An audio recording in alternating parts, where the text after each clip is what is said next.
transformer une fraction en nombre à virgule, il faut qu'elle soit sur 10, sur 100 ou sur 1000. Ici, j'ai 5 dixièmes. Quand je parle en dixièmes, j'ai un chiffre derrière la virgule. Donc, je vais mettre mon 5 juste après la virgule. Je n'ai qu'un seul chiffre ici derrière.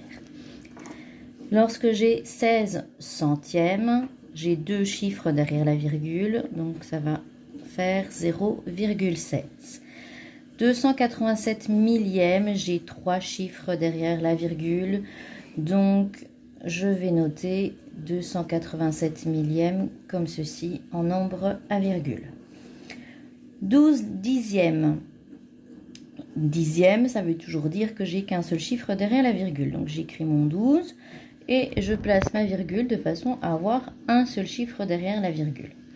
Je fais de même ici, 275 centièmes, centièmes. Il me faut deux chiffres derrière la virgule. Je mets la virgule entre le 2 et le 7. 1472 millièmes, j'écris 1472, ce sont des millièmes, donc trois chiffres derrière la virgule. Je place la virgule entre le 1 et le 4. 14 millièmes, je place le 14. Si je regarde ici, ça ne me fait que deux chiffres, donc il me faut un troisième chiffre, puis ma virgule, de façon à avoir trois chiffres derrière la virgule.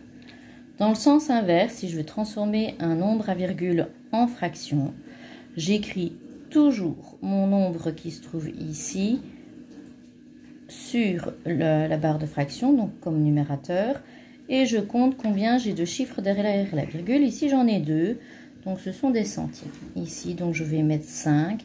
J'ai un chiffre derrière la virgule, donc j'ai 5 dixièmes.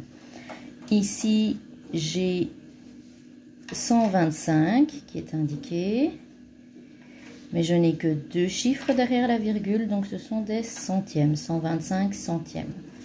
Ici, lorsque j'écris tous les chiffres du nombre, je regarde ensuite combien j'ai de chiffres derrière la virgule, j'en ai 3, donc ce sont des millièmes.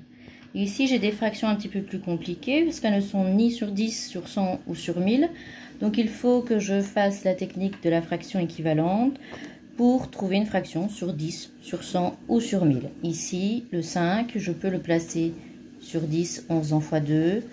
Donc, je multiplie mon numérateur x 2. J'ai 6 dixièmes, donc je peux l'écrire 0,6.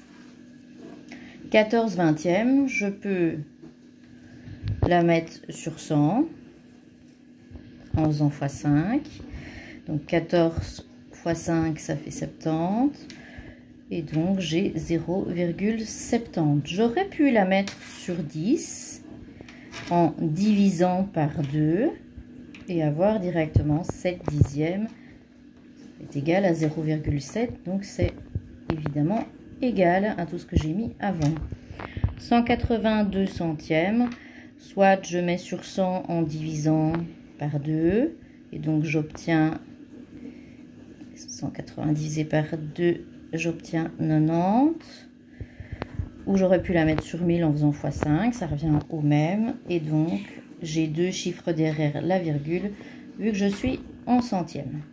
Ici j'ai 32 80e, donc je dois mettre ça sur 10 en divisant par 8. Je divise 32 par 8, ça me fait 4 dixièmes, et donc j'ai 0,4.